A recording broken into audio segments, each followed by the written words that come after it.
Well, folks, we just witnessed Wildcard weekend of the 2025-26 season. Insane. Lots to talk about. So let's jump right in to the first game that happened, the January 10th games. Tim, I'm sorry, but we'll get to you in a second. Los Angeles Rams and Carolina Panthers. Caleb, this was way more of a game than I thought it was going to be. Rams get the win 34-31. Great comeback, but man, Carolina showed up. Yeah, and not in the run game. We'll talk about that in a second. I think that it's all Dave Canales. He's a great coach. He's shown this year that he sticks around in games. They've played some great games this year, and I really like what they're doing there. I think it's trending up.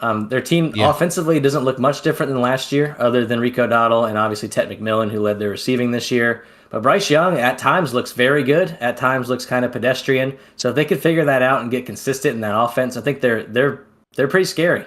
I think they're really good, and they're obviously a contender if they made the playoffs. I know their division's kind of whack. We talked about it a few weeks ago, but the Rams, we can talk about it in a little bit, but next week, if they start slow again, I mean, I don't know. Yeah, good game. Tim, it's crazy that it seems like Carolina made the mistake of leaving, Matty Stats too much time on the clock.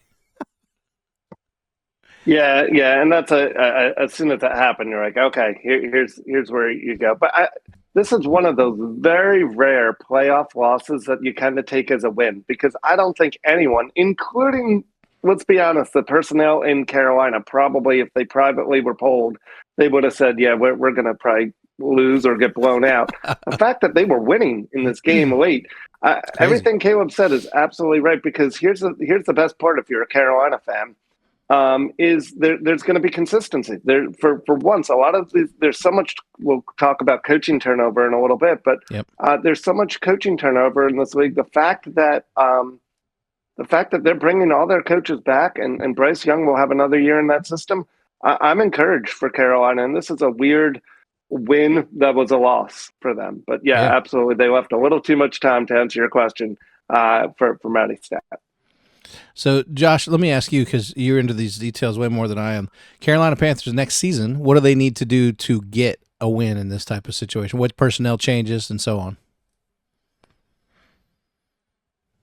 Yeah, I think y'all touched up how, Bryce Young has showed up, and Dave Canales and the coaching staff has showed up, and they deserve their jobs, of course, and they've done a great job there. They just don't have high talent. I think we touched on this for a couple of other teams, like the Chiefs, how they're losing all those talented players now. You have players like Jalen Coker, who, they didn't put any investment into that guy, and he's showing up. He's been their number one receiver the last few games, alongside Teteroa McMillan, who they drafted at the top 10. So there's a start there to build with those high talented receivers there. Jalen Coker, 9 catches, 134 yards, and a touchdown. Great, fantastic game.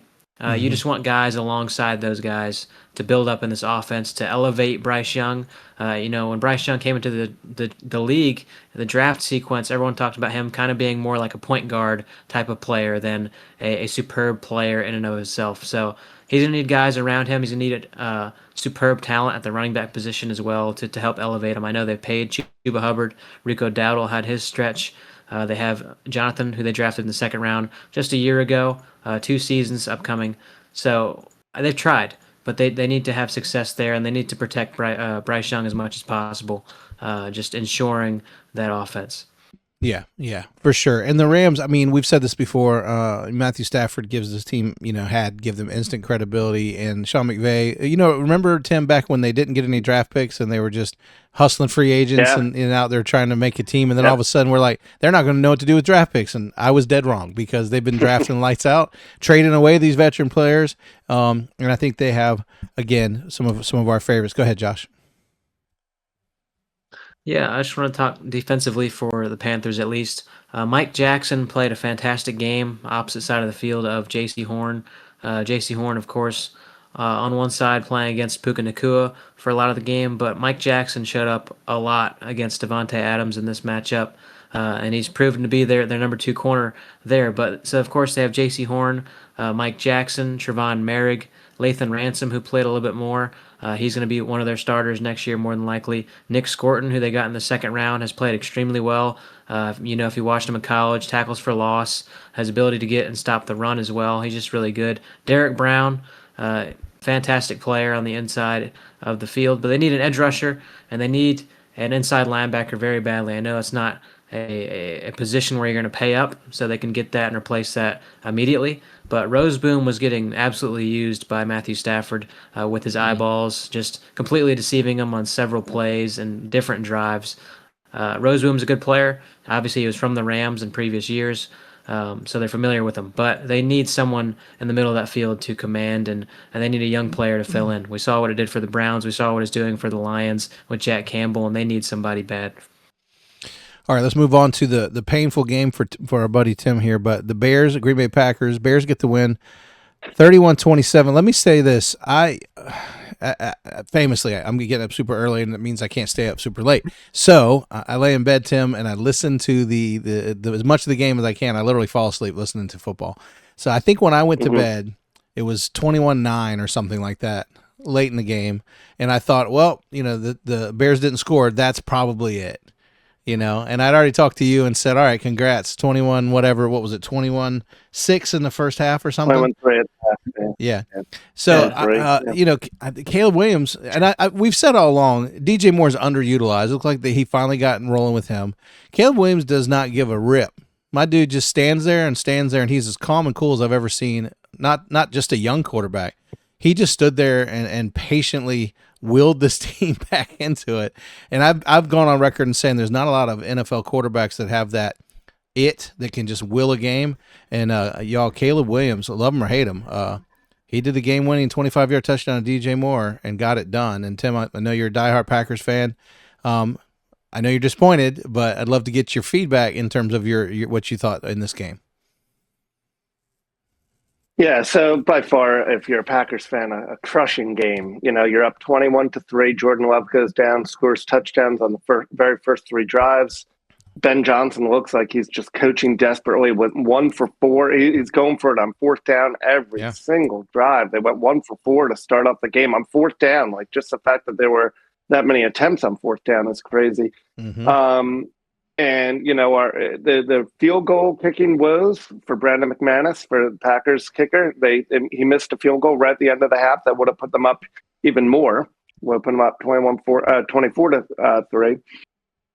But that wound up coming back to bite them, and nobody really thought it would. But unfortunately, he left 7 points on the board. He missed an extra point, and he missed another field goal late in the game. So that's part of it. Jordan Love, I actually thought Jordan Love had a very good game. I mean, he was one pass away from throwing 5 touchdowns, including the game winner. So you're no picks. He had a great game. The problem was, and you have to give credit to the other team, right? So the Bears made definite adjustments on defense at the half. Their defense came out looking incredible. Packers went way too conservative on offense. And I blame the play calling for that. But, yeah, I mean, did the Bears beat the Packers? Yes, they did. But I also think in some case, and this isn't me being bitter about the Bears, that I do think the Packers beat the Packers in some way. Because if the Packers had kept up even just half of what they had done in the first half, as far as their pushing the ball and running time off the clock, they would have won that game. And, again, if the kicker, McManus, would have hit that extra point, or I know there's a lot of what ifs that you could say in a game, but at the end of the day, you do have to give credit to the other team. And Josh, how much? I hate saying that, but the Bears won. So congratulations, Bears fans! Congratulations. Loveland was lights out, 8 receptions, 137 yards. I mean, you have to think that if Green Bay had their young tight end the whole season, what a difference that would have made for their whole season. Not to mention this game potentially. Yeah. I mean, Tucker Kraft was the number 1 tight end in the NFL going into that game against the Panthers, where he unfortunately got injured and missed the rest of the year, of course. He was their most consistent and likely to be their best offensive weapon this year with what Josh Jacobs has been doing with his injuries, with all that's going down. And looking forward, hopefully he can recover well from that torn ACL and continue on that stretch that he had, because he would be one of the top few tight ends in the league. Talent, production, everything, the ability to score down the field and in the red zone. He just did a great job. And then in this game as well, without him, unfortunately, Tim mentioned the production of Jordan Love, 323 yards, 4 touchdowns, 0 picks, 103.8 QBR. and he only got sacked one time. So their So line production did was their amazing. job, yeah. They had a touchdown from Matthew Golden for the first time this season. Romeo Dubs had a fantastic got the rookie game. involved for a change. I just don't know where it came down to where they just diminished and crumbled at the end. Yeah. And we'll talk It's more just about unfortunate that it ended that way with how well they were playing in this game. Caleb, your Sorry, 2 what were you cents. saying? Sure. Yeah, I think that, like Tim said, the Packers beat themselves, unfortunately. Josh Jacobs, 19 for 55. 4 of the running backs registered 1 carry. Josh Jacobs kind of hasn't really been efficient the past few games, I feel like. But Jordan Love played great. 46 attempts, though. That's a lot when you're winning at the half. You should not throw that much. Yeah, I think run the ball more. Obviously, the Packers aren't a terrible team. I mean, they're really banged up. Parsons out, Kraft's out. I don't think that the Packers are a bad team. I think there's some people on the internet calling for Matt LaFleur's job already, which is ridiculous when you think about it. We'll talk about that in a minute. Yeah, but I'm really excited for what they do in the future when Kraft's back. And I want them to figure out this offseason who their number 1 receiver is, because it should be Jaden Reed, in my opinion. He's great when he has the ball. Matthew Golden finally scored his touchdown. And when they designed a play for him, imagine this, he looked amazing. He broke a tackle, he made a move, he jumped over someone, and then he scored a touchdown. So they need to figure out their offensive play calling, I think, is the biggest hole in the Packers. Kraft really held that team together. I know we keep saying it, but they looked dominant when Kraft was playing, so they need to figure that out. But the Bears, you said Colson Loveland. He's probably the best tight end in this class. I know Tyler Warren's in this class, but he's a weapon. He's dangerous. 30-yard long play, and it's all yak. 30-yard yak play. He's just a beast. So the Bears look good. Yeah. I don't think that they will beat the Rams. We can talk about that later. But I like what Chicago's doing as a team. They're coached up and they're playing good. I mean, coming back down by that much is really hard to do in the league. So it's their best comeback in their team's history. Go ahead, Tim. Go ahead. Yeah. Just one quick one, and I know sometimes you can pinpoint the game down to one play, but there was a play with about 4 minutes left where the Bears had to go for it. They were down by 2 scores, and it was 4th down. I don't know if you remember this. And they snapped the ball, and it snapped over Caleb Williams' head. Mm-hmm. But unfortunately, it was a false start on Chicago. So if that was not a false start on Chicago, the game would have ended, because he would have had to run back most likely and just recover the ball. And so just unfortunate false start call. Usually you want that called for your team, but just one of those weird things also. Yeah. Go ahead, Josh. Yeah, y'all mentioned Colson Loveland twice. I know you mentioned the stat line that he had in this game, 8 for 137. But in the previous 2 games, he's been on a stretch now. 91 with 10 catches and a touchdown. 94, 6 catches and a touchdown. So he's putting up over 90 yards a game, obviously, the last 3 matches.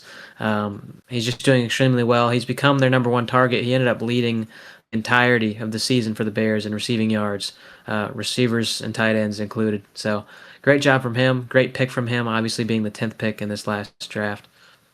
Yeah, no, his play's been outstanding. All right, let's talk about one where we were split down the middle. Buffalo Bills, Jacksonville Jaguars. Buffalo, again, Jacksonville showed up early on and started to stumble just a little bit, and then Josh Allen, of course, led his dramatic fourth-quarter game-winning drive, with which he had plenty of time, not to leave these guys times, and ultimately scoring on a 1-yard touchdown run.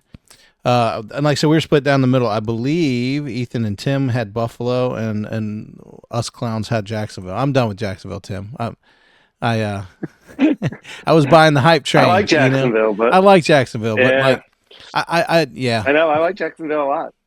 Caleb, your thoughts on the old Josh Allen Express roll in there in Jacksonville? Yeah, they still have no receivers. I know Shakir had 82 yards, but he also had 12 catches. So, yeah, and a long of 18. So do the math. And he had a 60-yard catch, I think. I don't know, but they lost Gabe Davis in this game. He tore something in his knee, I think. So they're even skimpier now going into next week, playing Denver, who's the best team in the league, in my opinion, and we could talk about that in a little bit. But Josh Allen did it mostly on the ground, like you said. 2 rushing touchdowns, and then 1 passing touchdown. I don't know. Their offense is just too weak for me to want to root for them this way. I think Jacksonville beat themselves. I think they just threw it away literally at the end of the game. What else can I say? I'm not a big fan of how the Bills look. Everyone's saying it's the Bills' year, and it probably is the easiest path if they can get through Denver. Yeah. But yeah, and it wasn't a great game in my opinion. I think it was just No. it was sloppy. Yeah. Yeah. And Josh, we've had a lot to say around here in regards to, to the Bills and their coaching situation and blah, blah, blah, blah, blah. But at the end of the day, like Caleb just said, like they may have an easier path than they've had if they really only have one maybe significant team, or what are your thoughts on their path to the Super Bowl? This is the Bills you're talking about? Yeah. Okay. The Bills, obviously, they match up against the Denver Broncos. I think, as we compare the Jags and the Broncos throughout the year, it's kind of a similar matchup in a way that they just had against. And we saw that against the Bills this last week. James Cook, 15 for 46, so 3 yards, a carry, his longest run being 11 yards. No one else ran the football other than him and Josh Allen. And then Frank Gore Jr. was their number 2 back, I think, after Ray got hurt on a return. So they only looked to James Cook, and he didn't do anything. And then Josh Allen was their goal line back. So I think as far as success goes, I think that it worked against the Jacksonville Jaguars. I think that what they did, after Josh Allen got hurt several times as well, concussed, hit his hand, hurt his knee, just a lot of things going into that combination of not probably being able to run the ball again against the Broncos, and then Josh Allen being hurt ever more so against a team like the Broncos, who's coming off of a bye, is completely healthy, other than J.K. Dobbins still. I just think it's going to be tough for them to defeat a team like the Broncos when they had such a struggle against the Jags. The Jags, like y'all mentioned, kind of beat themselves. I just think they're holding on. I don't see them dominating a team like the Broncos. Tim, I've always said that teams tend to obviously have to excel to a place where they can win the Super Bowl. Not likely a team like Jacksonville goes from the dumpster to the Super Bowl, not very often. So is this just a sign of things to come, or what do you think that this is for Jacksonville? Yeah, I mean, I think nobody expected that from Jacksonville. So weirdly, kind of like, they were an expansion team the same year as Carolina back in the 90s. And so I would kind of say the similar comment to, I know the expectations were higher than the expectations in Carolina, but I think this is one of those, this is a good stepping stone. I think Liam Cohen is there to stay. I think he proved himself as one of the top coaches, or at least I was going to say one of the top new coaches, but also just one of the top coaches in the league.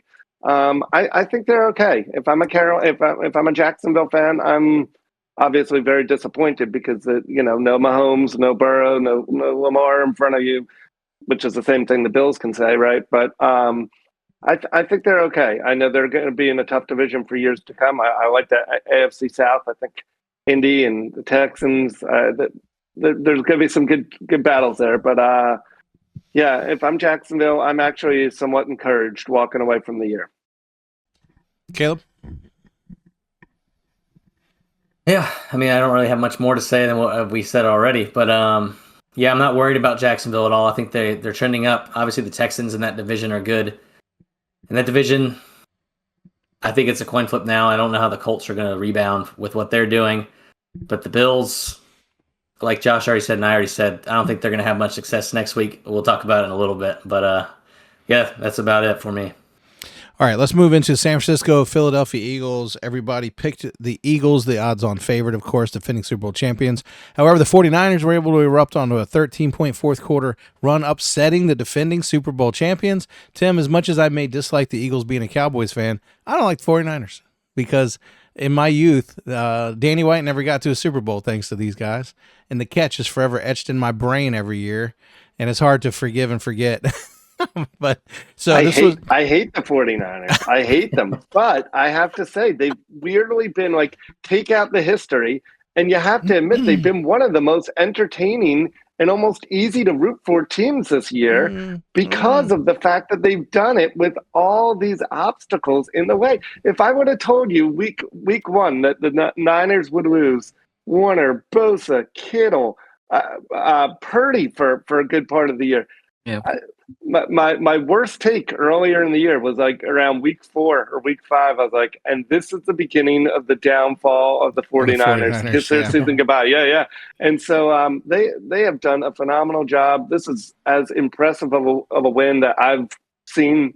Actually, I think out of all the wins this weekend, this was the most impressive win out of the 6 games we're going to talk about. And they lost Kittle again. Like, he's done. Yeah. So, I mean, phenomenal to go into Philly against the defending champs. And, we've been on Philly all year long about their ups and downs and inconsistencies.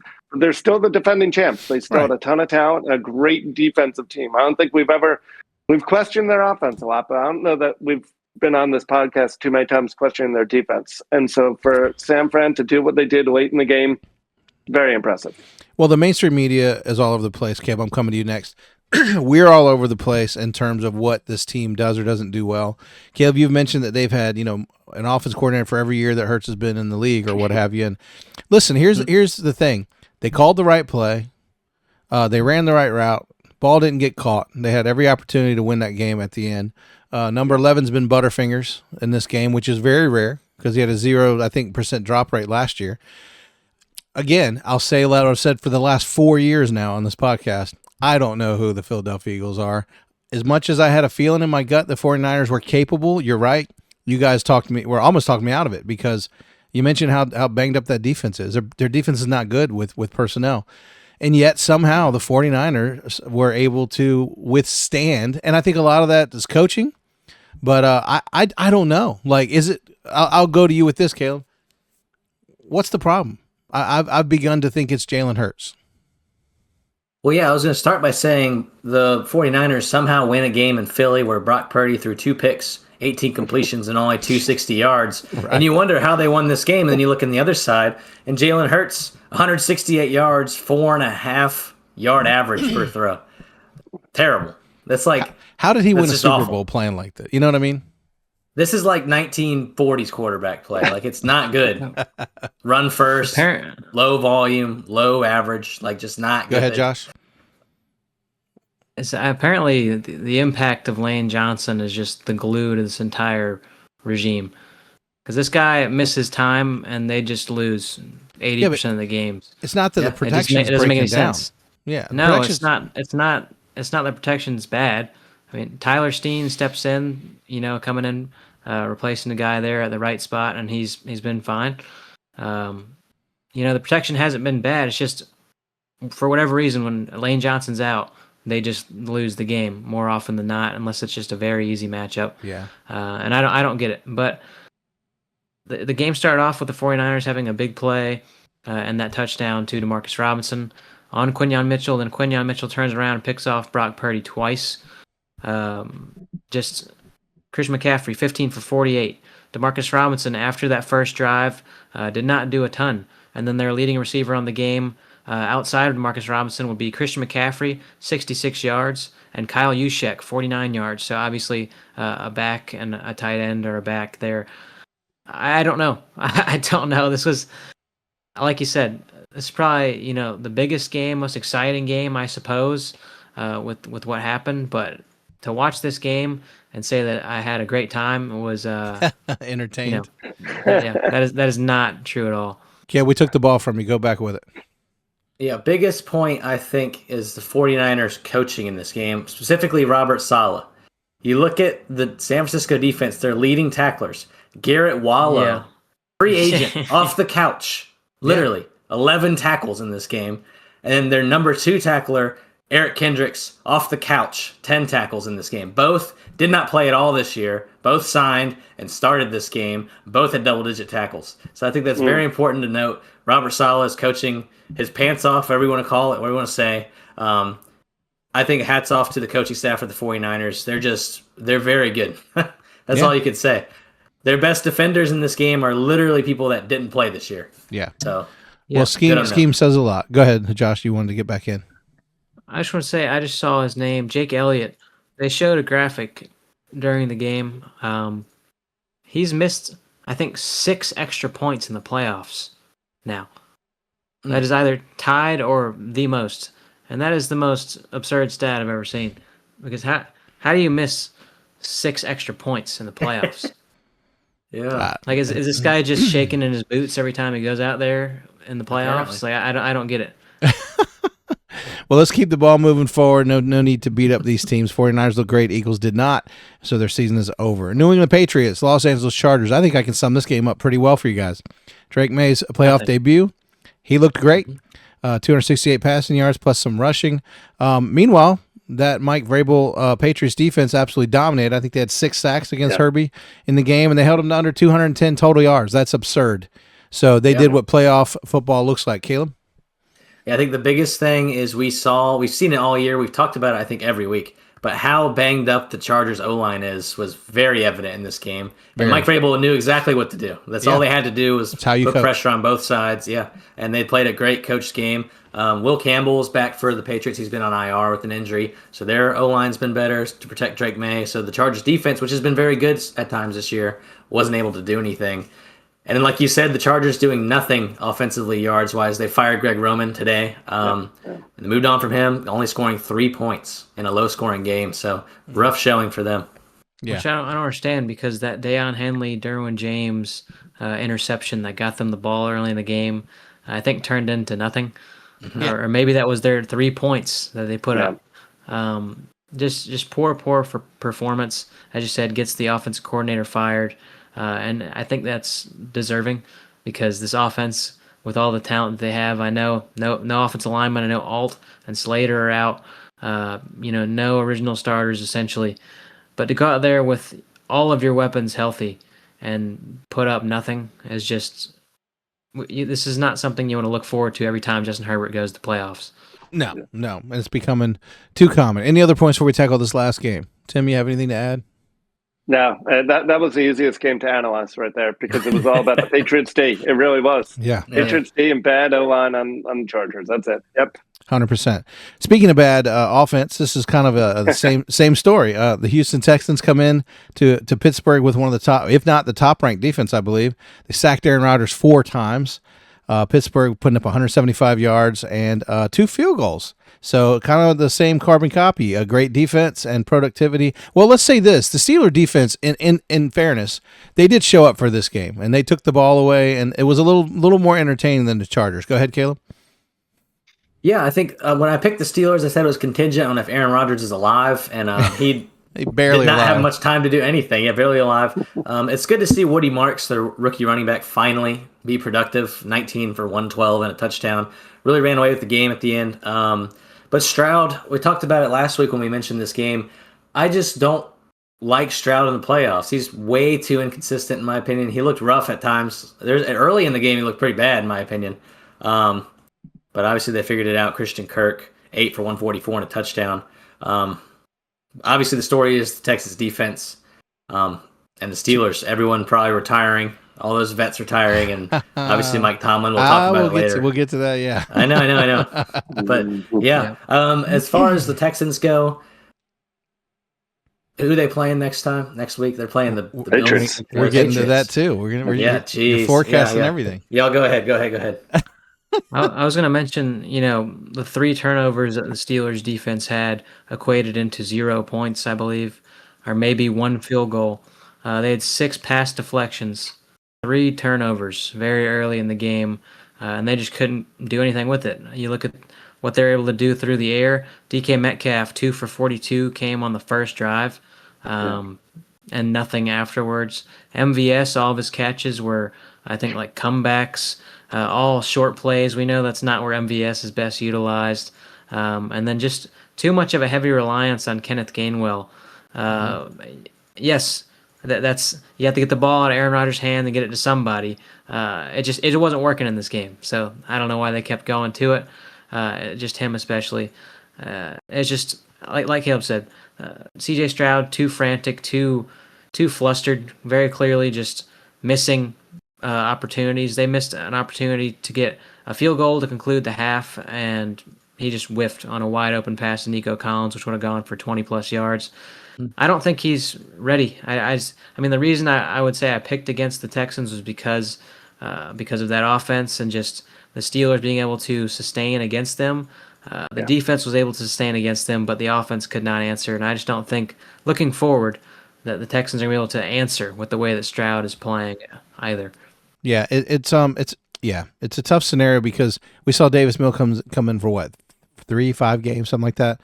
Excuse me, And he won all of them, right? the offense was every bit as productive with a backup quarterback, which you hope for, but that's pretty odd. So, well, this is going to, of course, obviously, needless to say, Panthers, Packers, Jags, Eagles, Chargers, Steelers get a ride home, and on to the divisional round. Before we're going to always finish with previewing the next games. Let's stop for a second because, Tim, it was funny. We were having a conversation in the house about how Mike McDaniel had said to the media that basically he'd implied that he was good to go. And then we find out that after his 7-10 season that Mike McDaniel's looking for a job. I believe we mentioned Raheem Morris, also GM, got let go in Atlanta, so clean slate. Since then, Matty Ice has been appointed team president, which we'll see how that works. I think the surprise we mentioned was John Harbaugh after 18 seasons, moving on, being let go, and Kevin Stefanski. And then we find out just a few hours before we, started recording this that after 19 winning seasons, Mike Tomlin has decided to step down and retire as head coach. Now, interesting. Let me say this for the listeners that are all thinking that he's still a young man, that he's done. Chances are he's not. That would just mean that the Steelers would get compensation when someone wants to trade for him, much like Sean Payton. So that said, we've talked about Pete Carroll, and then, of course, the Arizona Cardinals letting go of Jonathan Gannon. There's been a lot of high-profile moves.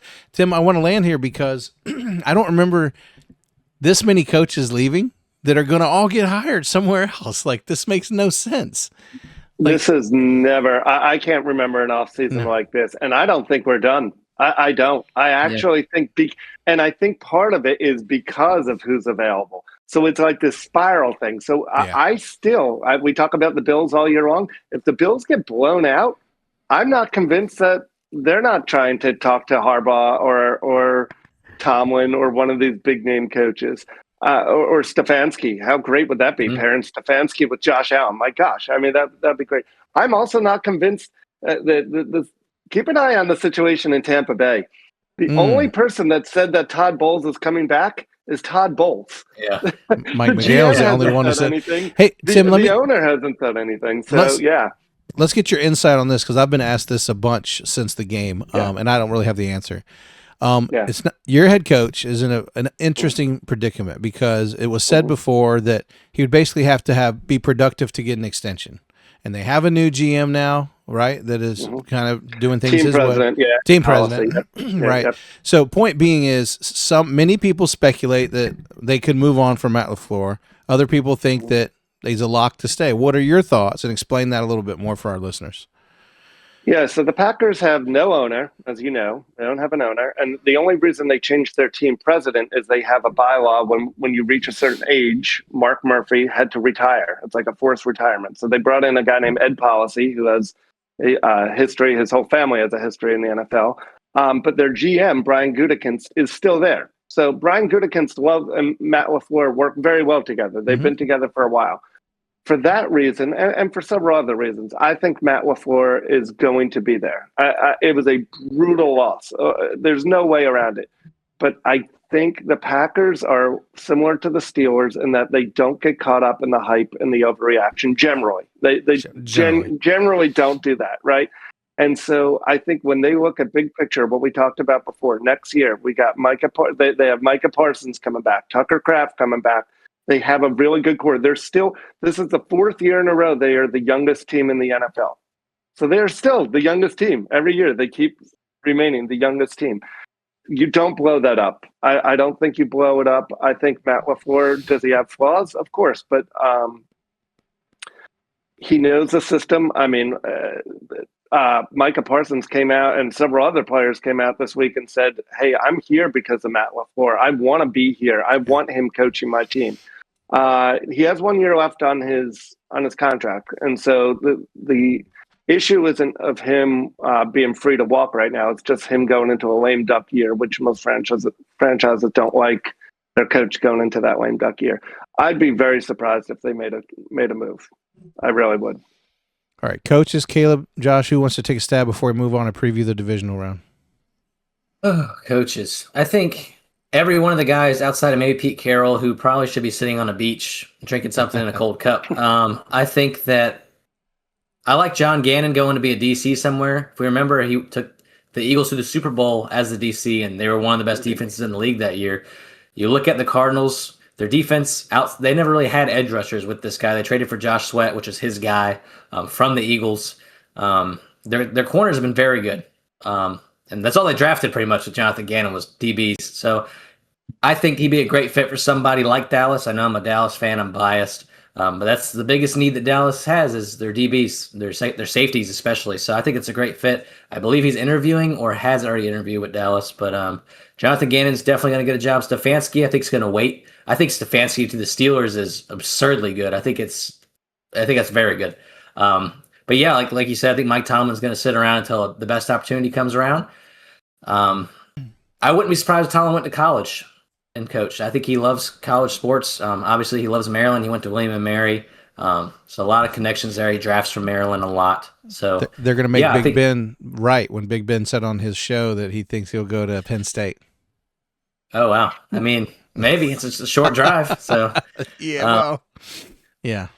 Yeah, so yeah, I think all these coaches are going to find work, I think, especially the few that I mentioned. So, yeah. Josh, let me ask all of you as you take over this coaching part and we close the section out.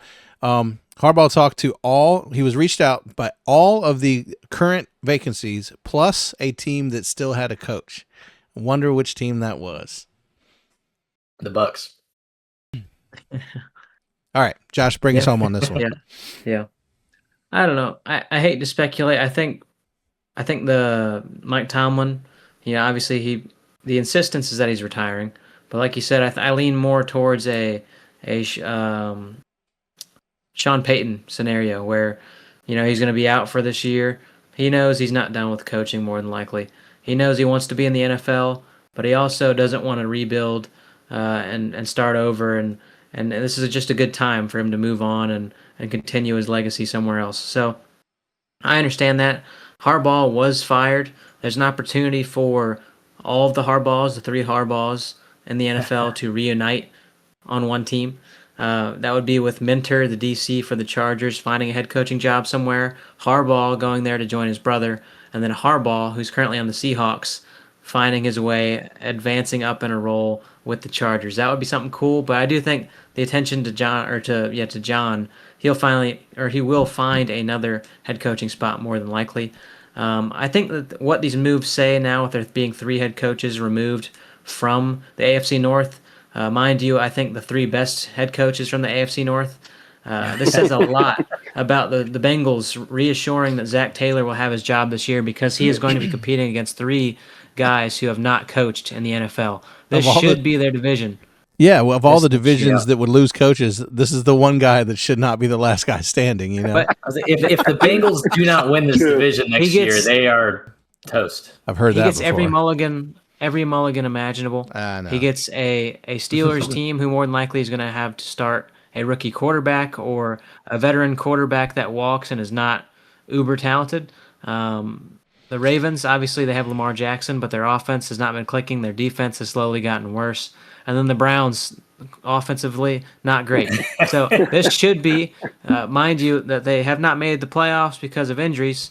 If they're a healthy Bengals team, answer. This is your opportunity. Yep. Yeah. Well, instead of speculating over coaches, let me close the section out and move into our wild card. Let's talk. Hey, Tim, we're gonna have to get Ethan's picks because Dave, myself, and Ethan are 4-2 after the first round. Tim, you and Caleb hung tight at 500. Josh, you fell below at 2-4. So we'll try to pick them up this week with our picks. Let's go right into it. It's the divisional round. We're narrowed down. It starts Saturday at 4:30 on CBS or Paramount if you're into that kind of thing. Buffalo Bills and Denver Broncos going to Mile High, baby. So the home team, the rested team is Denver Broncos, and of course Josh Allen is bringing that to Mile High. So without further ado, Caleb, you got your finger up. Who are you taking? Yeah, I'm taking Denver. And I'll probably be wrong because that's how the world works. But I put a lot of money on Denver if I could. I don't gamble, by the way. No. But I would. Okay. I think that defense is so good. The Bills weapons, receiving weapons, who's going to step up in this situation? The secondary for Denver is so good. Isn't Gabe Davis even out? Like, didn't he? He's out. So Khalil Shakir, Dawson Knox, Dalton Kincaid, Brandon Cooks. Can he have a resurgence? Probably not. But it's going to have to be Josh Allen in this game, and I'm just worried that he can't get that done with the way this defense has been playing. And Bo Nix, who can just lull you to sleep with great quarterback play, and he seems to always come back regardless if they're down. So I don't think that Buffalo has the coaching caliber. You can joke me. I think we all agree, but people listening, and I don't think they have the firepower on offense to do it. So I'm going Denver 100%. Josh? I'm going to take the Broncos as well, just because I kind of talked about it and alluded to it earlier. Just the defense of the Broncos, they're currently, on the season, regular season, third in points allowed per game, only 18 per game, less than 300 offensive yards allowed, less than 200 offensive passing yards allowed. And then they're the number 2 rushing defense in the NFL, going up against the number 1 rushing offense, of course. But we saw that last week. I talked about it with James Cook. They have no number 2 option right now. James Cook got shut down. Josh Allen was a goal line guy, as we know he can be, but just no efficiency there. Their offense relies so heavily on that, and I just think the Broncos have a very solid answer for that. And then the Broncos, being in the top half of the league offensively, they can match up. We've seen games where they scored 30+. I think they're very comparable. They're healthier. Their defense has a great matchup, in my opinion. Same thing as Caleb said as well, secondary. I just agree that the Broncos are going to take care of business. All right, Tim, bring us home. Yeah, I agree.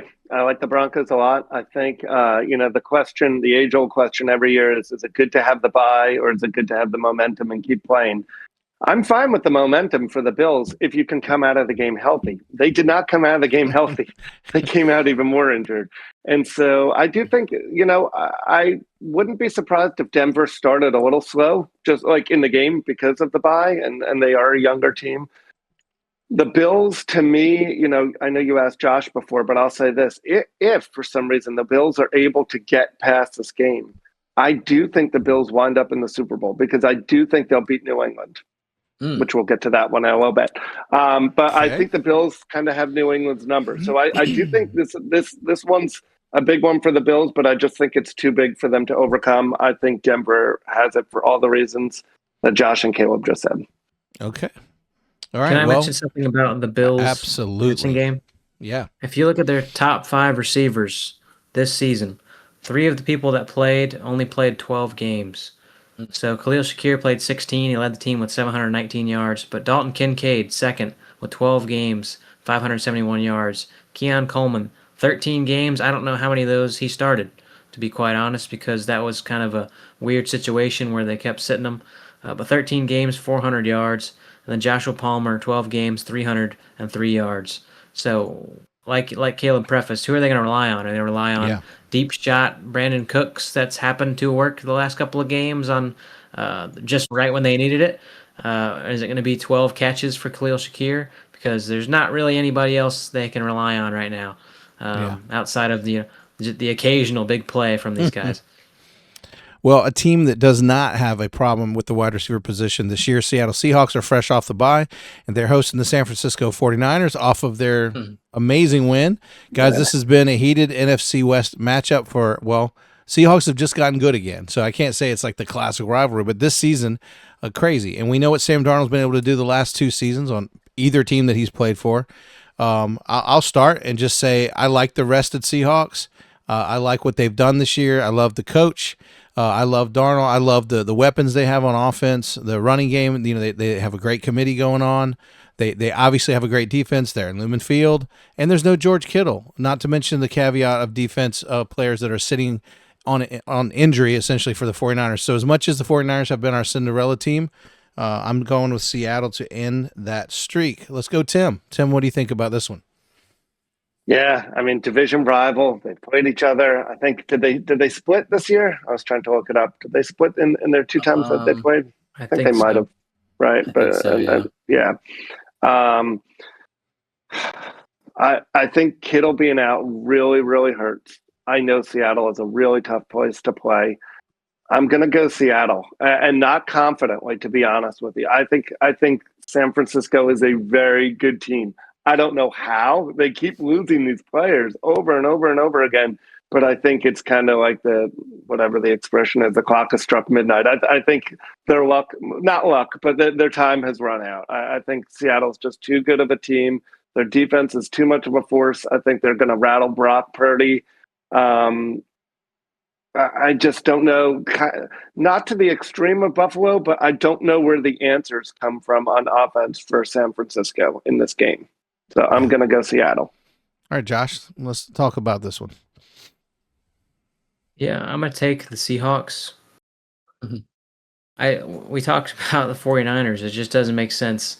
In the same regard, they just played a very similar team in the Philadelphia Eagles where it just doesn't make sense. And they had a show-off in that game where they equally did nothing, and 49ers came out on top. But I think the rested defense for the Seattle Seahawks, we talked about how the leading sack leader for the 49ers had 4 sacks. He's not even one of their starters. You look at how the Seahawks have it. It is Leonard Williams with 7, Byron Murphy with 7, and Uchenna Nwosu with 7, and Lawrence with 6. Those are their 4 starters. Those are their guys. They've been consistent. They made big plays happen. They've been a playmaking defense. They're number 1 in points allowed per game with 17.2. So on paper, the number 1 defense. They're top 5 in interceptions. They're top 10 in sacks. And they're going up against a team that can take over a game. They're matching up against a 49ers offense that can turn over the ball several times. We saw it last week, even with 2 going to Quinyon Mitchell. I just think they're very much so less reliable than the Seattle Seahawks. Seahawks running game is healthy. It's looked at its best the last couple of games. So I'm going to go with the reliability there. I just don't know what I'm going to get with the 49ers. All right, Kalen, here you go. It's your chance to be the lone wolf. You can just look at the numbers throughout the season. Seattle, points per game, 3rd in the league. San Francisco, 10th. Passing yards per game, Seattle, 9th. San Francisco, 6th. So the edge for Sam Fran. Rushing yards, 11th for Seattle, 24th for the 49ers. Total defensive sacks for the 49ers, 32nd. Worse than the league for sacks. Yeah. And Seattle, they're 9th. And then total defensive interceptions. Well, I don't know why it says defensive interceptions is only defensive interceptions. But anyway, Seattle's 5th. And then the other team, the 49ers, is 30th. So their defense, they do not get takeaways and they do not sack the quarterback. So analytics would tell you Seattle should win. But it's the playoffs. It's the divisional game. Here we It go. is Shanahan. It is Saleh.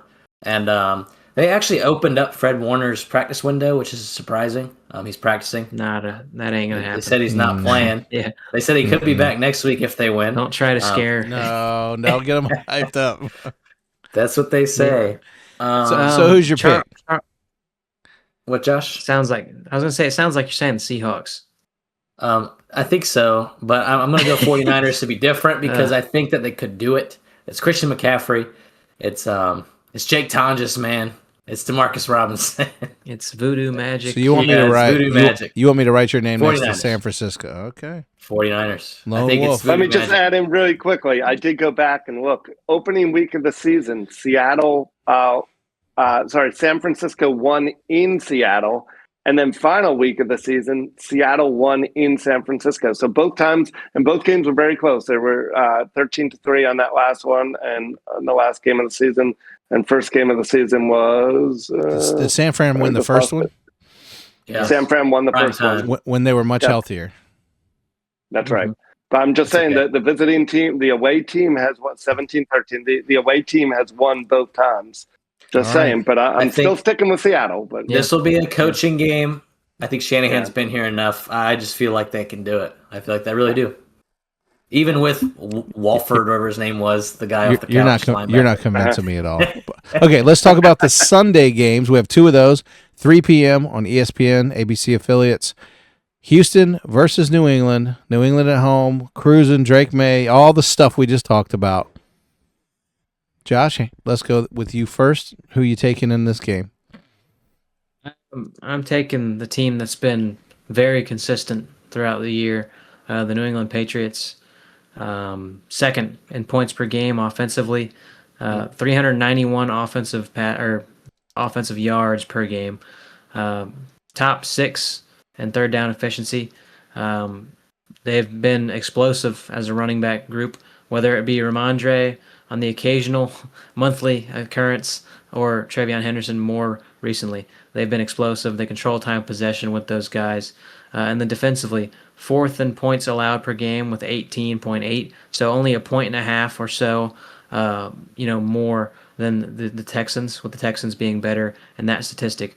I just think it's a very close matchup defensively, and then the consistency and the ability to spread out the ball offensively for the Patriots is very advantageous for them. You look at just the quarterbacks, 4,400 passing yards, 31 touchdowns to 8 interceptions. He has the best completion percentage this year compared to C.J. Stroud. I know he missed 2 or 3 games, but 3,000 yards, 19 touchdowns, 8 picks. He just had a terrible turnover game. I would say that, while both of those games were probably the worst of the entire slate this previous game, the Patriots are a better team. They're more consistent, and they have more momentum, I would say, than the Texans. All right, Caleb, I'm not letting you lone wolf us this time. Who are you taking? I am going Patriots. I think they're just a better team. Their coach has been here. We've seen Vrabel with the Titans, take him to the playoffs a few times. We've seen him win championships as a player. I just think that's what's going to come down to is being there, nerves. I think their team's better coach, better offense. Obviously, the Texans' defense is 1 or 2 in the league in every category. But yeah, I think that the Patriots have it here. I think they're just better. They're more consistent, like Josh said. They're 2nd in points per game this year, and it's going to be hard for Stroud to keep that up, I think. All right, Tim, bring us home. Well, I normally like to just pick with my heart and whatever, but I'm going to go different just to be different here. I mean, going into this podcast before we recorded, I thought New England for sure. But the more I've started thinking about it, hear me out on this, okay? Everything you're saying is exactly right. So I'm just trying to play devil's advocate here. Houston had a terrible game offensively against Pittsburgh, and they put up. What was the final score? Was it 30 points last 30, night? yep. 30. They put up 30 points with a terrible game. I don't think they have as bad of a game. And I'm going to go with the Texans. Their defense is so good. And if their defense can play as well as they have been playing, and the offense can get their junk together and tighten up a little bit and protect the ball, I think it's a much tighter game than we might initially think. I know it's in Foxborough. I know. I love Vrabel. I love the Drake May is great. But I'm going to go Houston just to be different here. You said tighten up, so your mind is saying Vrabel because he was on the Titans. Right, I know. Subliminal, see? I know what your heart says. Subliminal message, that's right. All right, I think the most exciting of these matchups will be the 6:30 on NBC Peacock, and this is Matthew Stafford, a Super Bowl champion, mind you, taking the Rams to Soldier Field. That seems weird to take Caleb Williams and the Bears on. 6:30 is the game time. This is the first Chicago Bear home divisional game in 15 years, y'all. Crazy. Yep. Isn't that insane?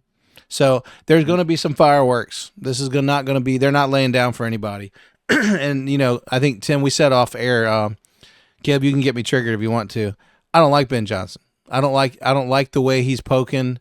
I love fun, and I love, I get it. I played, minor football all my life, and I get mouth running, and coaches are different. I don't remember Landry and Gibbs, running the gambit against each other in their pressers, and I think the coaches are supposed to be the parents. They're the big boys. And the moment that Ben got in town, he started talking about his quarterback. He started talking about Matt LaFleur. I just don't like it. Therefore, I don't like him. So I'm not picking against him because of that. But I said the Chargers. I said the Rams would be my odds on anyway. So with that, I'm definitely still taking the Rams for the win. But I just don't like his attitude, and I don't like his little chippiness. And Caleb, I know you do, but we can talk about that another time. I'm taking Rams. Who wants to go next? I'll go. I'm also taking the Rams. I think Ben Johnson Of gets course you very aggressive. I think he thinks he's Dan Campbell. He comes from the Dan Campbell tree of coaching, right? And so he gets a little too over aggressive. And you can't do this Rams team. Packers have a good offense. The Rams have a phenomenal offense, right? And so as long as Matthew Stafford's, here's my little caveat, as long as he's healthy, I know he got banged up a little bit. As long as he's healthy, I think they are going to be very tough to beat. Yeah, I like the Rams. I like the Rams a lot. Okay, go ahead. Yeah, I'm going Bears. I know Of earlier I course said you Rams, are. but Bears. No, I think that it's at home. I think Caleb, that's going to matter a lot. Let me remind you, you had Rams Jags Super Bowl, so That's changed. Okay. yeah, it's changed, but now you're changing Rams too. Yeah. Okay, It's so I'm going to come changed. back to you. I'm going to come back to you when we're Okay. done. Go ahead, Okay. finish. I'm sorry. You mentioned Dan Campbell. I think that Dan Campbell's offense is good because of him. We saw them be a top 5 offense last year. This year they weren't, and they already fired their OC because of it. So obviously it wasn't Dan Campbell is the reason why they were good offensively. But anyway, I just think that this team's really good. They're coached up out of their mind, I think. Josh. I mean, I think if your coach, sure, he said something stupid, sure. But that locker room's ready to play for him. He didn't back down from it. So there's more to that. They are first in takeaways this year, and Matt Stafford does go through some crazy patches. He won't throw a pick for 10 weeks, but then he'll throw 5 in a game. He's got a little far in him. We know that. I just think that it's right place, right time, I think. I can just feel it. I don't know. It just feels weird to me. And Matt Stafford does have a injured finger on his throwing hand, which does play a factor. But yeah, this is two great young coaches going at it, which is the NFC right now is loaded with young coaches. AFC as well. But there's a big difference between right now is just a McVay big and change. there's a big difference between McVay and that clown who just took on the Bears. You're the one getting triggered by it. I just said they're both great coaches, but You can't compare yeah. them. One's a proven Super Bowl winner, and one's a guy who wants to be. I'm not comparing them. I said they're both great coaches. One's a great I coach. think this is the One's same. a big mouth. This is the same problem a lot of people had with Sean McVay when he started having success at the beginning of his career. A lot of people crowned him very early. Sure. You know, maybe Ben Johnson's deserving of that, and time will tell. But the way that they've been able to turn around this team this year has been impressive. Yep. You know, inarguably impressive. And I think, you know, at least going into this matchup, with what they've done, with how they've been able to now turn around 7 games that they were losing in the final 2 minutes and turn those into wins, that speaks for itself. So I think, you know, time will tell with Ben Johnson. Love him or hate him, or completely hate him or completely love him. Who knows? They're certainly a good team right now. And so I think this matchup's going to be exciting. I'm going to just go ahead and say I'm going to pick the LA Rams. They're the number 1 offense. They're a top 10 defense. And I want to give credit to the sack leaders for these two teams. Byron Young has 12 sacks this year for the Rams. I don't know if a lot of people know, but that's why I had a large mention for the Pro Bowl. And then Montez Sweat, 10 sacks, both doing extremely well. Both should get the credit, and both should be watched in this game because they've been very good for their teams this year. All right. Let me also say for the record, Tim, that Caleb said while he was standing in his house, he was going to try to trigger me about Ben. I only said he's a good coach, and you're getting mad at it. I'm not mad. I'm not mad at all. mad. He's done a great job with this team. He's done a restaurant quality job preparing this team to play the game of football. I just wish he'd shut his mouth. It's okay. But I hey, do think to bridge the gap between the two of you, I do think you need to have more than 1 year. He's done a very good job this year. yes. But you could say the same thing about Washington's coach last year, right? I keep bringing this up on the show, but I think Washington and Chicago have had very parallel years. As far as Washington, the Commanders last year won a ton of games at the very end, and everyone was, oh, their coach is phenomenal. He's great. And they went on a deep playoff run as well. And then look what happened this year. So I think Ben Johnson could be a great coach. He could be, but you can't determine that. It's too early to determine whether he is. Yeah. I will say the good thing about that draft class, coaches not included. You know, who knows what happens with those guys that are coaching those top 3 picks from that class. But Caleb Williams, Jaden Daniels, Drake May, all unequivocal big hits for those teams. And it's good to see that the teams, taking that high of a draft pick hit so well. I know they didn't have to try extremely hard for that draft class, but Right. They're all doing well. Commanders hurt, but players doing well, teams doing well. It's good to see. Let me say this to you, Josh. You, Caleb, need to give me a mulligan because the Jags are not going to make it to Super Bowl this year. Sorry. So who's your next best guess? And Caleb, you just eliminated the Rams too. Yeah. Bears. So you want Bears, and what's your AFC team? That's a good one. Probably Broncos. Okay. I'll be wrong on both again. That's fine. It's okay. All right, Josh. Jags are out. Who's your AFC mulligan? AFC mulligan. Well, it has to great be question. I would either Denver or the Patriots. I think the healthiest team of the bunch that has a top level defense, so you get all the headlines. Number one offense versus number one defense. Broncos, Rams. Okay. All right, making the adjustments. Keeping better track. So when the Broncos lose next week, let's go with the Patriots. We're not doing It's getting down to the wire. There's only 8 of them left. All right, boys. That's all I have. Any closing thoughts? Anything y'all want to bring up? Any unique things? Any thoughts, fears, animosities? I want to hear what your picks were. What were your picks? Did you say yours? Mine didn't change. Oh yeah. Oh yeah. No. Yeah, I went with you guys. We all picked Denver. Okay. Everyone but Caleb picked Seattle. Okay. Everyone but you picked New England. Okay. Not too late to change it. No, I'm not backing down. I started with the Rams and said Houston I'm going all the way. Yeah. I've got So Rams, and I've still my Super Bowl pick was Denver Rams. Yours was Denver Seattle. Mm-hmm. So we're still alive. Still feel good about that. Still feel good. Yeah, I mean, I've said this every single year, but it's very. I mean, tell me a year that a team had a terrible losing record and came back and won the Super Bowl the next year. It usually takes a couple years. You talk about the Dallas dynasty and those teams. Like it took them a little while. And you see teams traditionally like a Brett Favre team. You know this one well, where they were pretty good. But they were in the middle of the Dallas dynasty, and San Fran was trying to win some, and so they popped in and had one. But the teams usually elevate their game to get there. Like the Texans when they all of a sudden came on. Teams like that don't usually win a Super Bowl, or what the Commanders did. Right. So I'm always concerned when I see like Jacksonville, boom, new coach, look at them go. They almost always don't make it.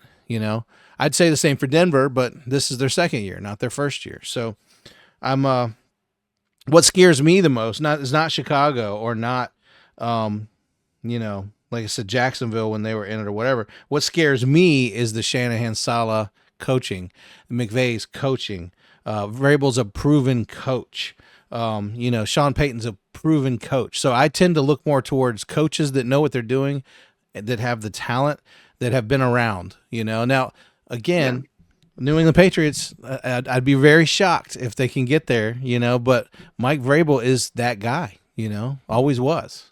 So I don't know. This is why we there's going to be at least one upset this weekend, or at least one of the home teams is going to lose, I would say, right? Maybe. I don't know. Maybe not. Yeah. I'd have to look at the history of home teams in the divisional round. I was trying to look it up right as we were speaking, but I couldn't find anything. But yeah.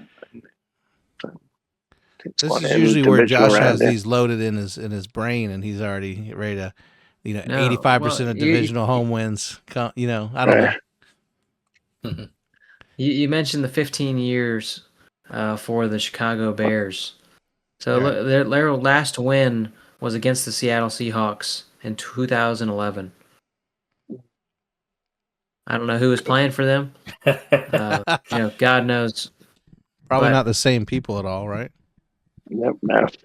But this team was better than that team at least. So yeah. 15 By the way, 2015 is the last time all 4 home teams won in this round. 2015. So there's usually one. Yep. Always one. Yeah. Well, let's put it this way. Except for the Bills, I think we're all just Bill haters. Y'all want to come clean and just admit it? I think it's just voodoo magic. It doesn't make sense. I mean, Josh Allen. Maybe it's just hatred in the heart. I don't know. I think it's just Josh Allen's that good, and it's not. Yeah, feasible. I love Josh Allen. Yeah, Yeah. I think Josh Allen's amazing. But when you I'd watch him love play, to- you're like, how are they winning these games? It's just Josh Allen.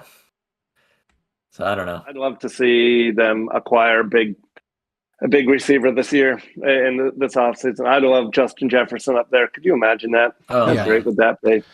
Well, to your point, Tim, Or AJ Brown. yeah. Yeah. maybe, Other yeah, than the perfect. Bills, Caleb picked the underdog 49ers. You picked Houston.